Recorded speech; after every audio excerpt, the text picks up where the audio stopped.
This is the floor panel in my 1949 Studebaker 2R5 half-ton pickup that me and my sister are in the process of trying to restore. This floor panel has to be removed in order to take out the steering column and the shifting column here, along with your brake pedal and along with your clutch pedal here. And so this panel is actually secured to the floor with 6 screws. You got 3 on this side, and then you had 3 on this side.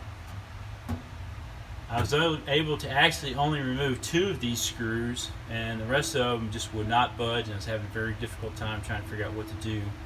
And so that I hit upon an ideal where I took a very small chisel and I just put it underneath these washers, and I pounded underneath it to push the washer up.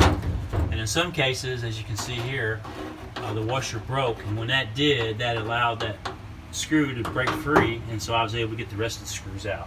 So I just wanted to share that with you. I'm going to go ahead and take this out. What you can see right here is a grommet that's mounted on the steering column and the shifter column there. So this needs to come up. You push that with the column.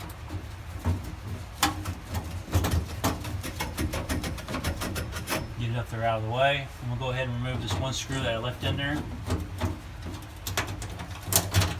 Pop that out. And then we'll lift this up. And what I'm going to do is I'll go ahead and pop out the brake pedal first, and then the clutch, and then this comes out. And so that's your floor panel that you need to remove in order to take out the steering column, and the shifting column, the clutch pedal, and the brake pedal.